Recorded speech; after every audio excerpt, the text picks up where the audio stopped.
building your pipeline with the inbound sales process. So today's world is really unimaginable without the internet. We are buyers of products, we file our taxes, we pay our bills, we apply for jobs, we stream entertainment and communicate with people all around the world over the internet. But this isn't the way things always were. Think about it. What was it like to buy a product before the internet existed? Buyers actually needed salespeople to help them make a buying decision. But the internet changed everything. It turned the buyer-seller relationship upside down. Today, the information that a buyer needs to make a purchase decision is just a click away. The power in buying and selling has shifted to the buyer from the seller. Keeping up with today's empowered buyer means that the sales process needs to change too. Whether your sales process relies on inbound leads or targeted outreach, whether you're a small, medium, or a large company, whether your product is simple or complex, inbound sales is relevant. In today's presentation, I'm going to cover 4 main topic areas. First, the difference between the legacy sales process and the inbound sales process, the 3 stages of the buyer's journey, how to develop a sales process that supports your buyer through the journey, or what is called the inbound sales methodology, and fourth, how to incorporate social media into your selling process. So first, to talk a little bit about legacy salespeople. Legacy salespeople are basically unaware of which buyers are active in the buying journey.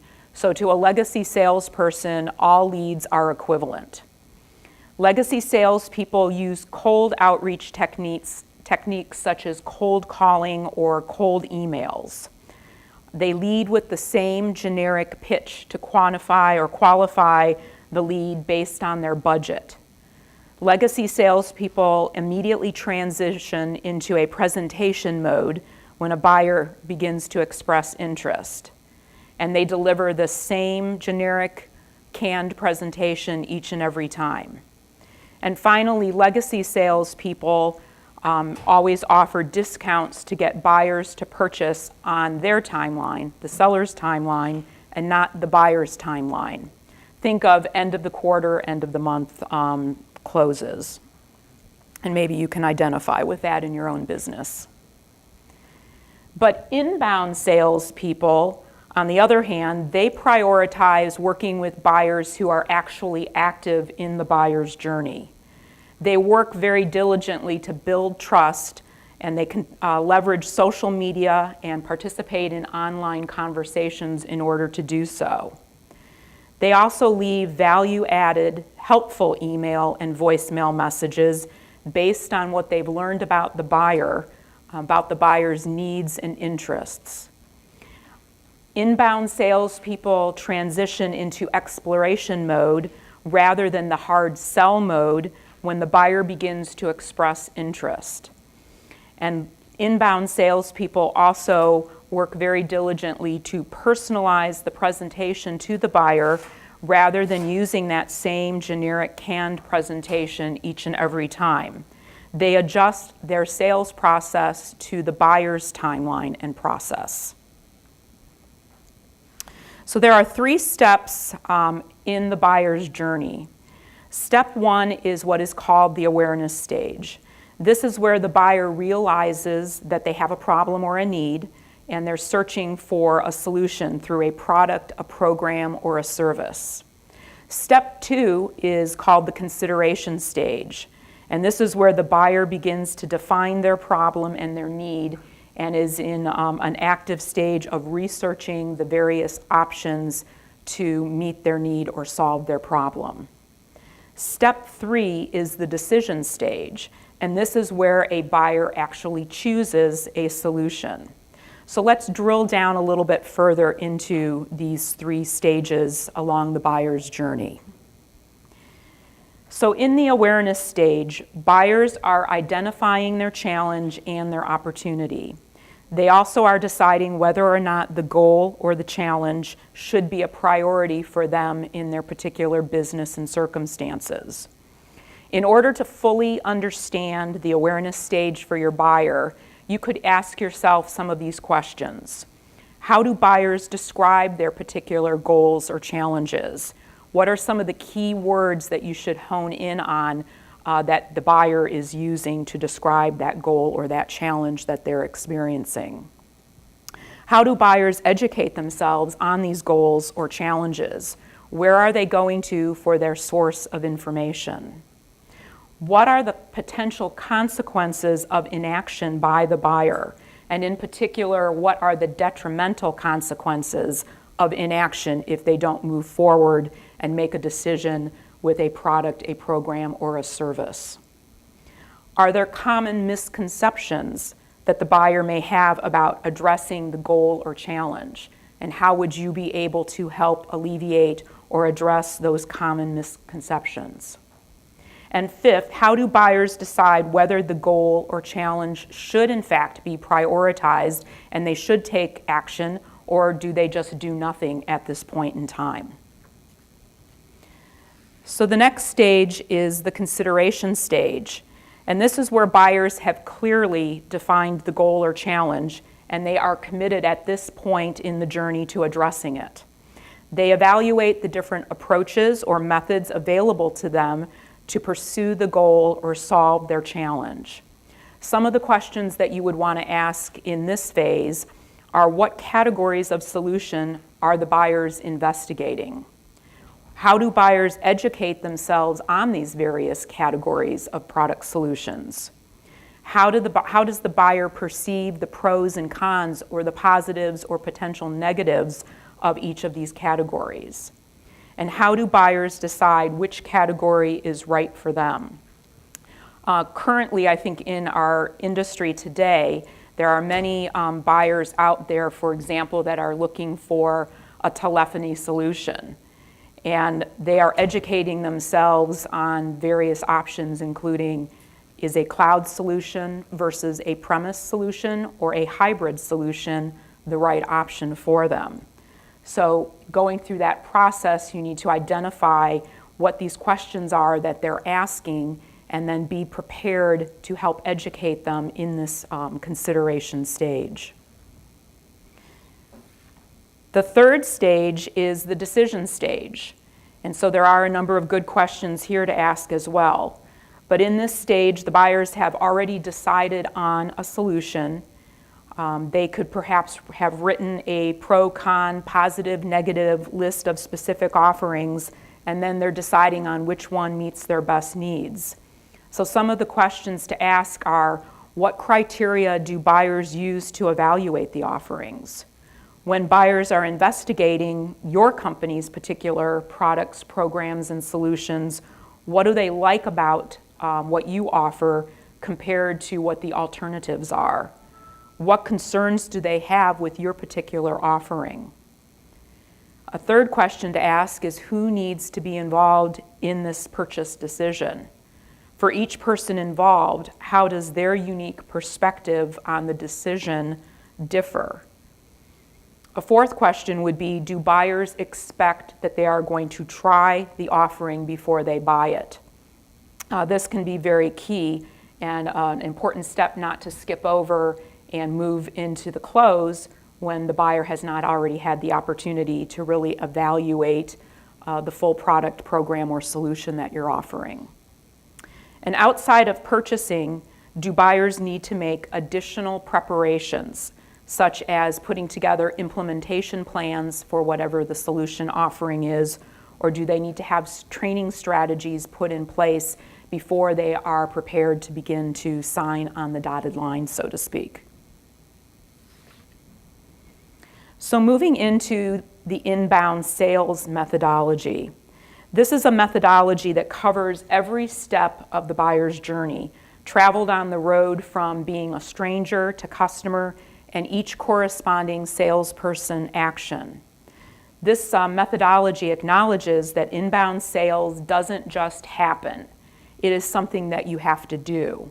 And you do it using tools that help you personalize the sales process to appeal to precisely the right leads for your business. So in the inbound sales methodology, there are 4 unique actions. They are identify, connect, explore, and advise. These are the 4 steps that inbound salespeople must implement in order to support qualified leads to become opportunities and hopefully eventually customers. So in the first stage, in identify, you begin by prioritizing buyers who are active in a buying journey. These active buyers may have recently visited your website. They could have filled out a form on the website, or perhaps you emailed them and they opened one of your emails and clicked on a link. So prioritize buyers who are active in the buyer's journey, and then connect via social media. They may also have requested or downloaded content that you've made available. Second, you would want to begin contacting these inbound leads and companies. These are website visitors that provide their contact information to you via a conversion form, and from a company that might match your ideal buyer profile. So as you generate leads, not every lead that comes to your website or responds to an offer is necessarily a best fit for your company and your product offering. And with limited resources, you want to make sure that you go through and prioritize those leads against your best, most ideal buyer profile. Talk to your good fit customers, the ones that you're working with already and who are satisfied and pleased with the products and services that you offer.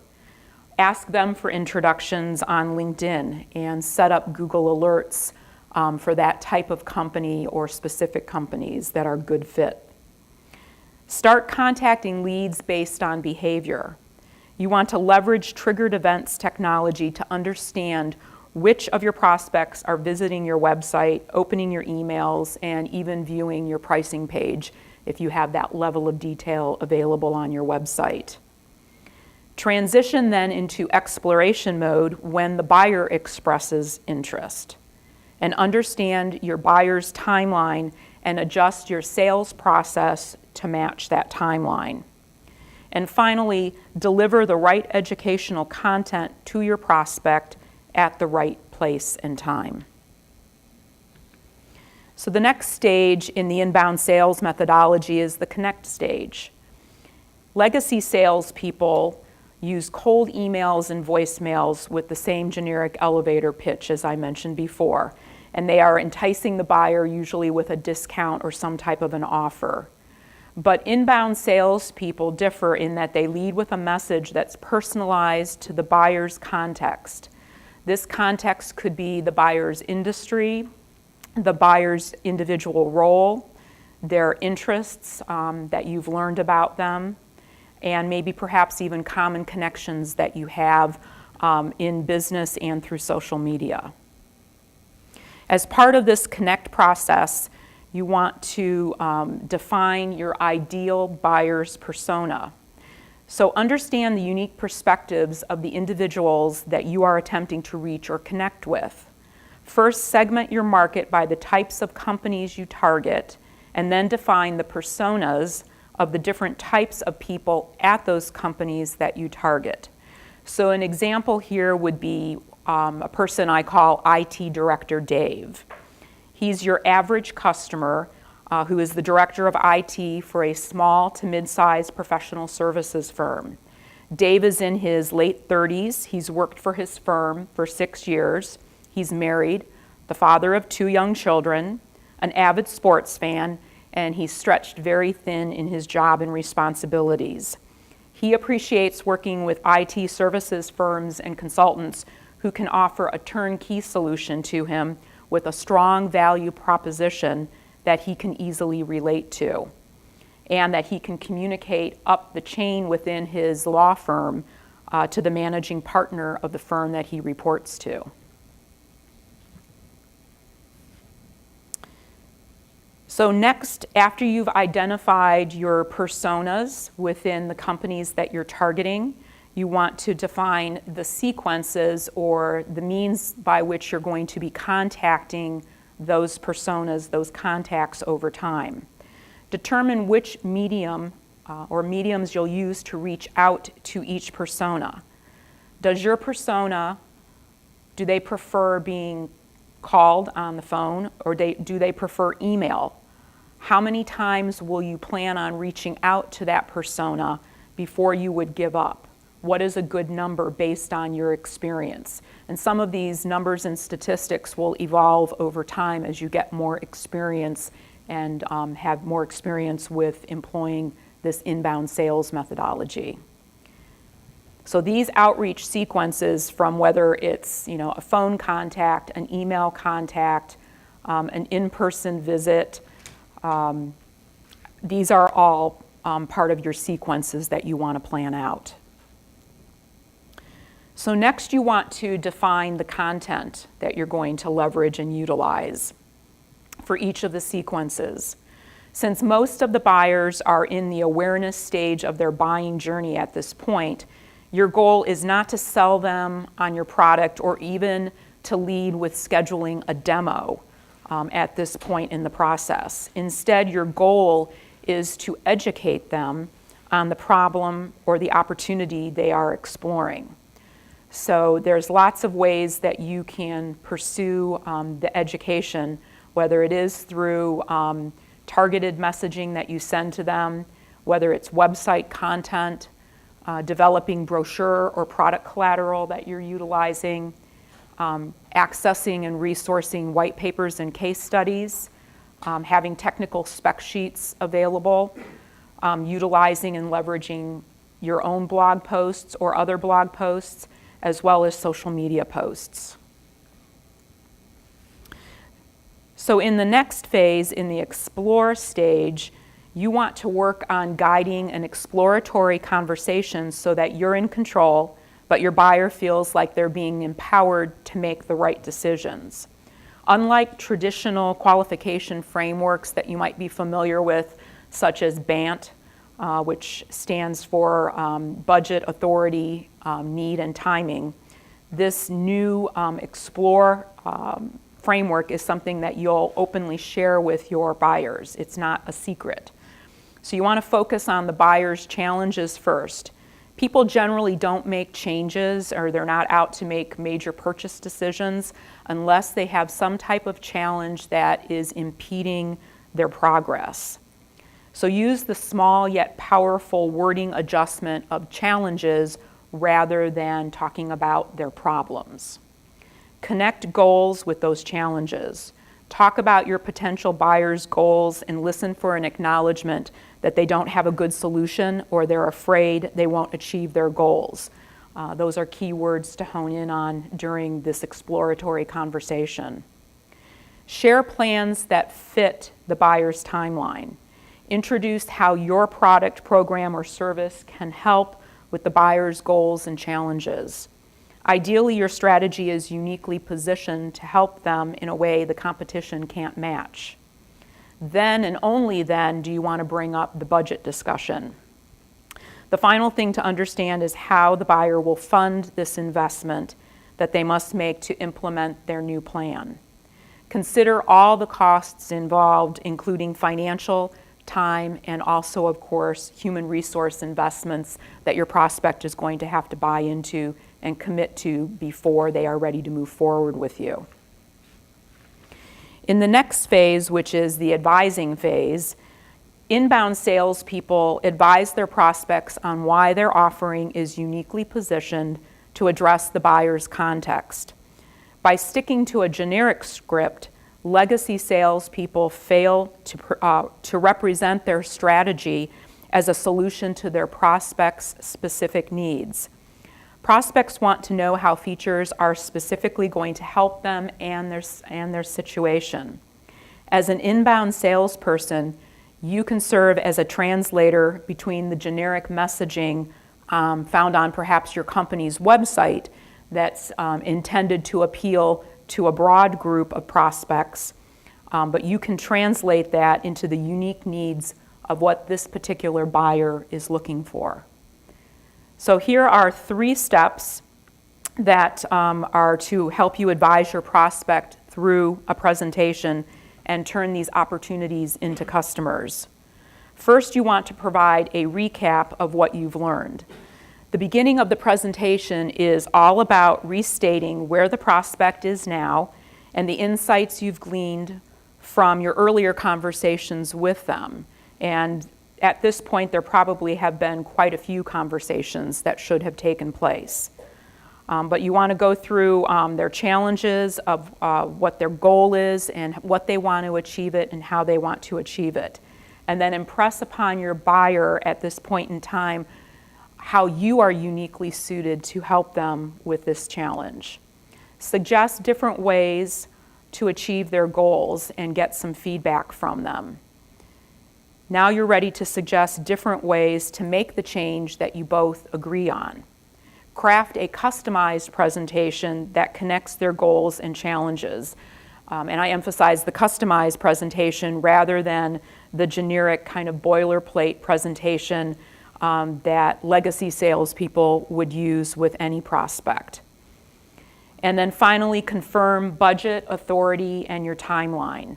Based on what it takes to set up their account and implement your solution, your offering, work backwards to determine what they need to sign in order to get the contract going. And then outline a timeline that meets the buyer's deadline.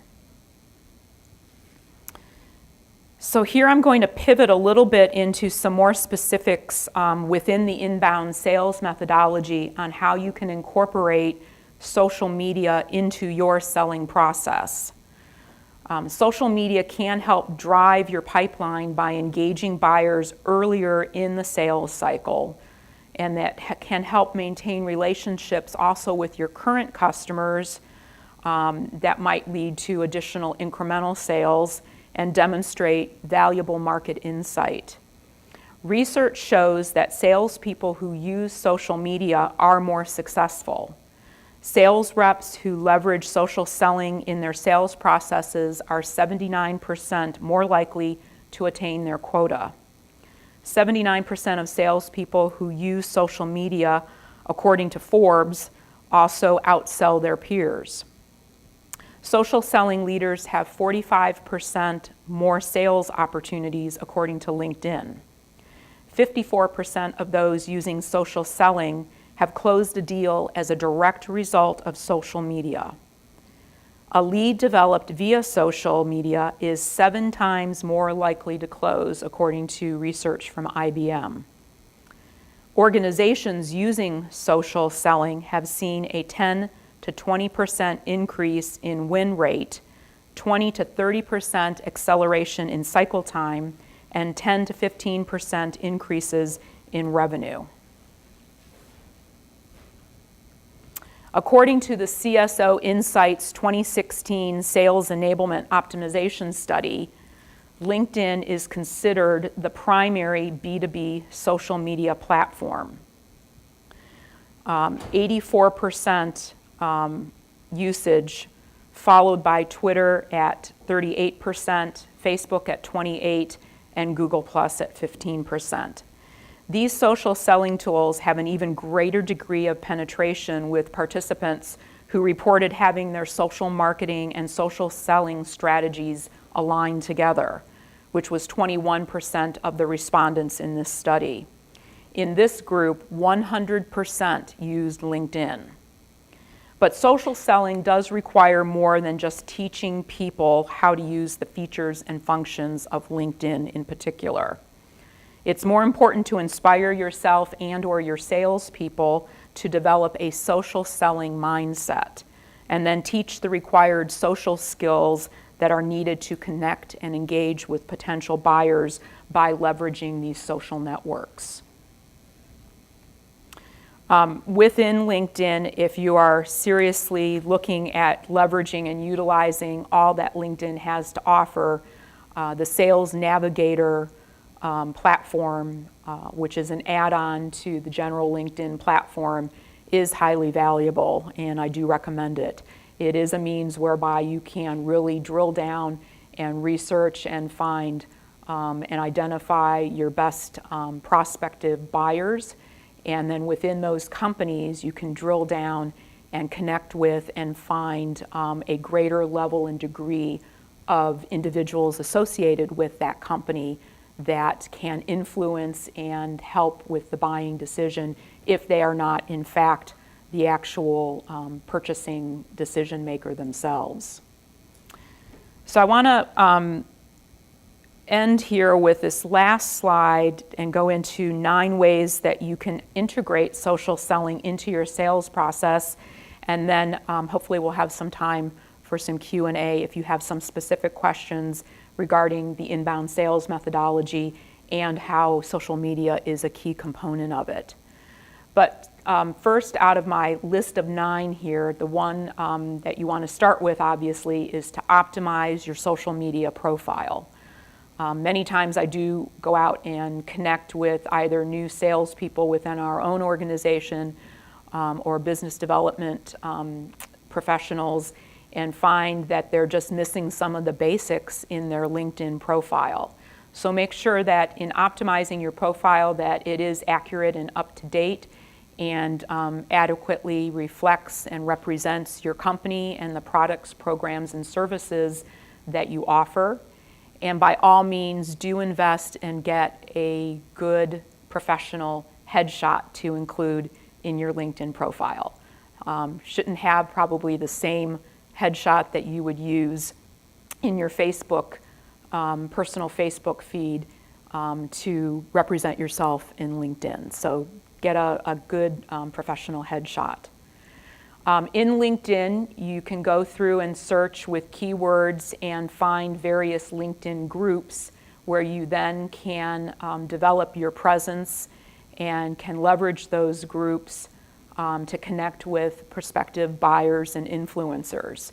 So search by keywords, find those groups, join the groups, and then become active in the groups. It's better to focus on a couple of key valuable groups rather than have 50 groups that you're a part of but that you don't have any presence or don't take the time to participate in. And then you can follow through those groups and actively comment on and engage in discussions with other members of the group and establish yourself as a thought leader. It's always helpful also to set up social listening alerts so you can leverage Google and set up keywords so that you get Google alerts by company name or topic. And also if you do engage in LinkedIn's Sales Navigator, that's a key functionality of what Sales Navigator has to offer. I have a number of different companies and topics that I follow, and I routinely get updated when anything is posted from those individuals, and I get a key alert. That's very helpful. Look for relevant blogs by, again, topic and keyword, and you can subscribe to those blogs. If you certainly, and I recommend you can blog yourself, but if you don't have time or resources to be generating a lot of unique and individual blog content on your own, you can leverage other blogs and piggyback off of topics and commentary that others are engaging in, and look for ways that you can add to the conversation within that blog and increase your visibility with that blogger's followings. Look for referrals and recommendations. So within LinkedIn, I would go out and search by any satisfied customer and prompt them and ask them and even plead with them if you need to a couple of times, because people aren't always good at following through on what they say they're going to do, but ask them to do a recommendation on you if they're a satisfied customer and display that on your LinkedIn profile.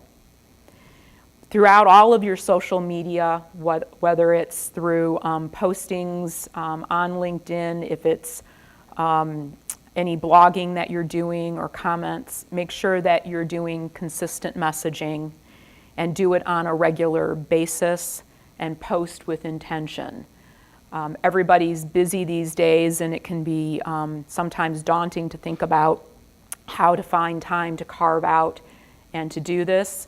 I always recommend put it on your calendar, schedule it like it's an appointment. And even if you only schedule 30 minutes a week or 2 times a week, if you can keep that appointment with yourself, you can leverage that and it can have great benefits and payoff. For me, I find that the beginning of my day or the end of my day, beginning of the week, end of my week are good times for me to touch base with my social media and make sure that I have followed through on my plan for engaging and leveraging content and so forth. So that covered quite quickly a brief overview on inbound sales methodology. I do recommend, there are a lot of resources out there where you can dive in and you can educate yourself even further. And a free resource that I highly recommend is through HubSpot. I'm certified in 4 HubSpot courses now. These are all free training courses, highly valuable content and information. I started off with the inbound marketing, content marketing, inbound sales courses. They're about 30 to 35 hours of content that they chunk up for you in about 30-minute increments.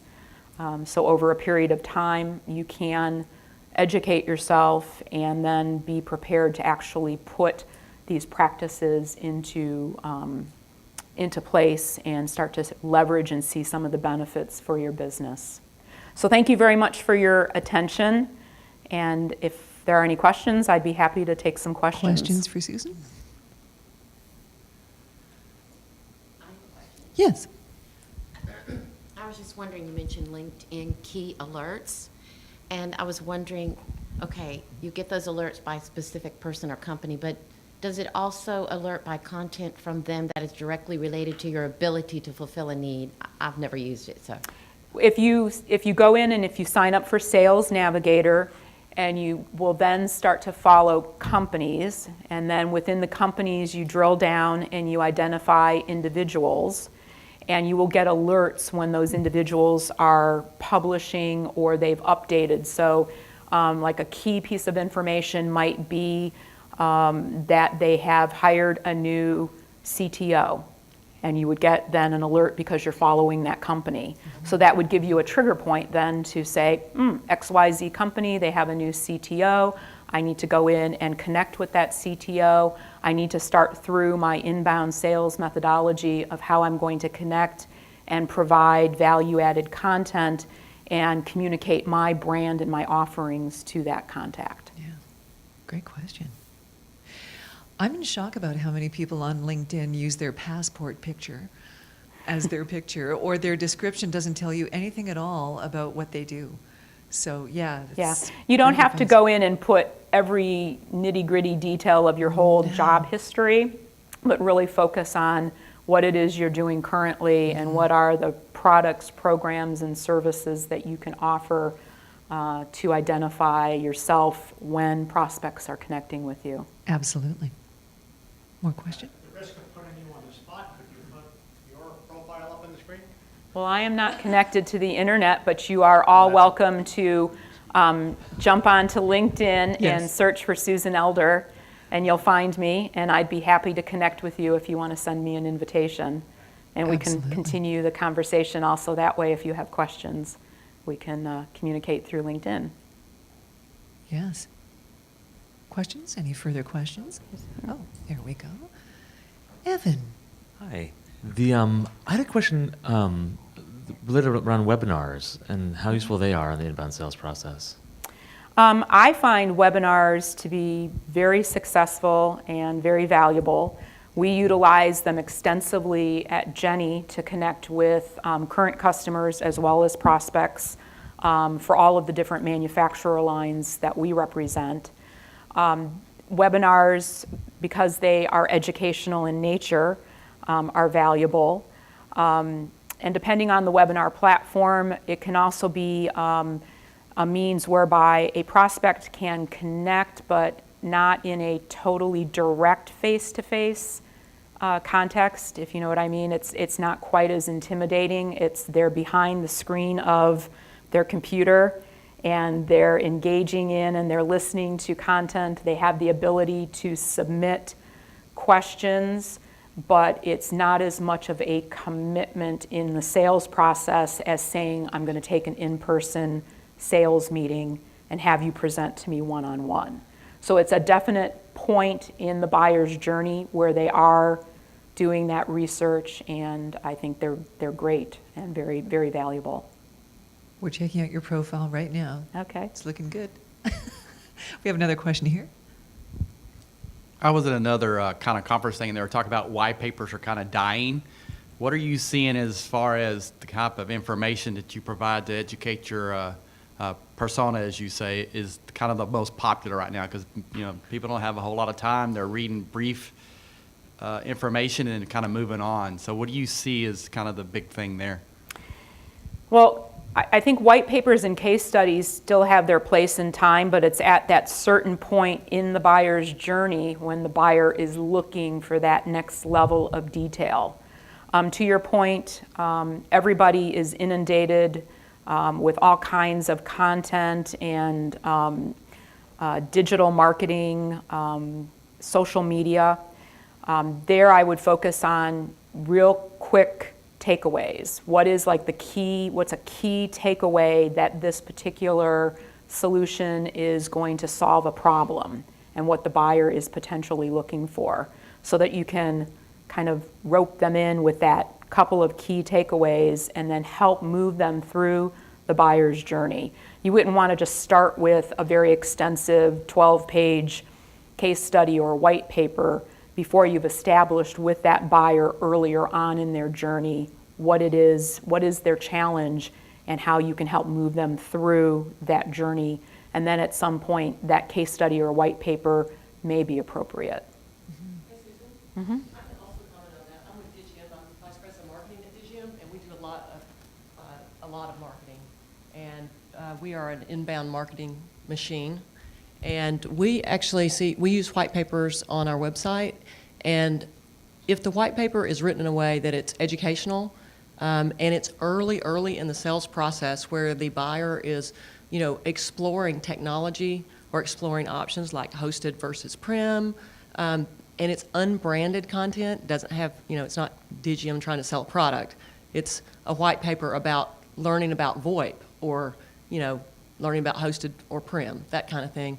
It's really, really effective. So that's one of our best tools. But it's very early in the sales process, and they're not ready to talk to a salesperson. But, I can watch from we have a lot of marketing systems that we use, and I can track our entire process with our contacts all the way to the close of the sale. And often our first touch is with a white paper where somebody has Googled, searched, and come to our website, hit that white paper, and then they do other things over a period of time to work their way down to the buyers, through the buyer's journey. So it's quite effective for us. And webinars are also very effective for us too. And there's different kinds. It's the educational kind that are unbranded educational topics versus, a product kind of sell. Yeah. So By the time a buyer actually connects with you, they've probably already done 80% of their research and are already pretty knowledgeable about what it is that they're looking for before they even make the connection with you these days. That's right. I can do both, and I do both. So it just depends on the purpose of the white paper and what kind of content I'm trying to provide. But it's getting harder and harder to get people to give you their contact info. So now tools are available that allow you to identify people on your website when they haven't given you their contact info, and cookies, and there's also other techniques for IP reverse address lookup kind of stuff. And there's companies that have millions of people in their database that can, you can subscribe to, and they can tell you this IP address, here are the people in that company to go after. So Kickfire is one of those that I'm looking at right now, and they use a back end called Zoom Info. What's that? You're not going to find the level of detail that you need for it. You're welcome to try it. Maybe you'll I was going to ask you, though, you alluded to your system that you track it with. Would you care to share that? We use Marketo as our marketing automation platform, and we use Salesforce, and in fact, our director of marketing operations has been working with Salesforce since like the first year they were in business. So he has a lot of experience setting up these systems, and we've done a lot of work with Eloqua, which got bought by Oracle, which was the marketing automation platform, and we're kind of into our second generation of our sales and marketing machine with Marketo. So. Susan, I'm curious, how important is it to have a YouTube channel? I was very resistant to get it done because what I do is not visual, but it's been pretty good. So I think people do search on YouTube right after Google. So what's your take on that?